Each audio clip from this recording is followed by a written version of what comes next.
The last century saw America transformed. Our values, our families, our very way of life, all shaken to their core. One force stands out as a major culprit: radical feminism. It promised equality and liberation. Instead, it brought chaos and destruction. Feminists attacked the family. They called it oppressive. They claimed women were victims. They urged women to abandon their husbands and children. They told them careers were more important. This was a lie, and America is paying the price. We now have a generation of broken homes and fatherless children. Marriage rates are plummeting. Divorce is rampant. We are living through a demographic crisis with fewer children born each year. This is not progress. It is suicide. Feminists preach a gospel of self-fulfillment. They tell women that marriage and motherhood are shackles holding them back from their true potential. They dangle the allure of high-powered careers and endless possibilities. This is a dangerous illusion. True freedom comes from embracing our God-given roles. Men are called to be husbands and fathers, protectors and providers. Women are called to be wives and mothers, nurturers and caregivers.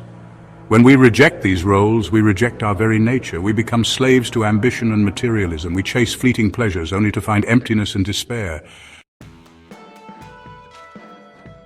One of feminism's most insidious lies is that there's plenty of time for marriage and family.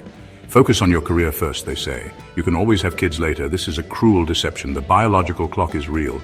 Fertility declines with age. The risks of complications during pregnancy increase. Waiting to have children is selfish and irresponsible. It robs children of the opportunity to have younger parents. It puts a strain on marriages.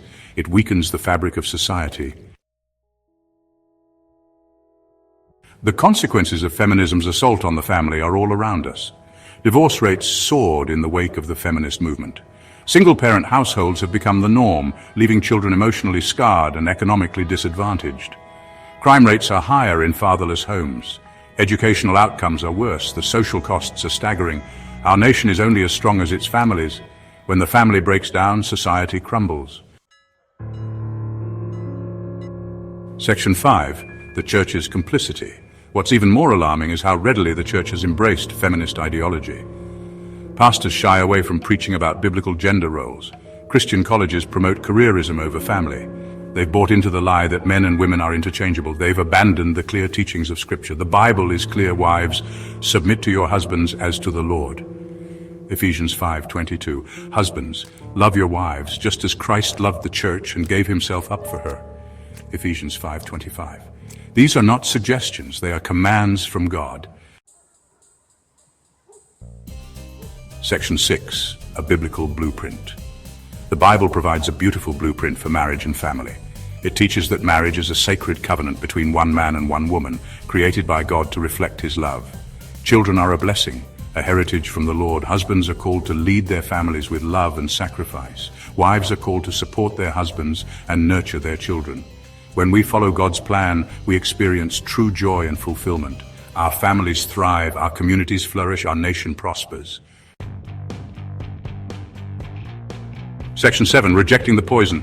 It's time to reject the poison of feminism. We must expose its lies and reclaim the truth about manhood, womanhood, and the sanctity of marriage. Men, step up and be the leaders God created you to be. Protect your wives, cherish your children, provide for your families. Women, embrace the beauty of biblical womanhood. Find joy in motherhood. Create a loving and nurturing home for your family. Section 8. Restoring the family, restoring America. The future of our nation depends on restoring the family to its rightful place.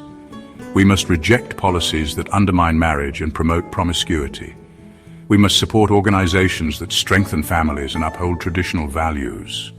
We must teach our children the truth about God's design for men and women. This is a battle for the soul of America. It's a battle we cannot afford to lose.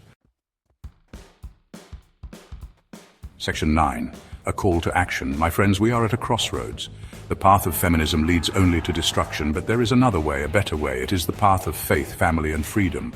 Let us choose that path together. Let us raise our voices in defense of traditional values. Let us fight for the future of our families and our nation. The time to act is now.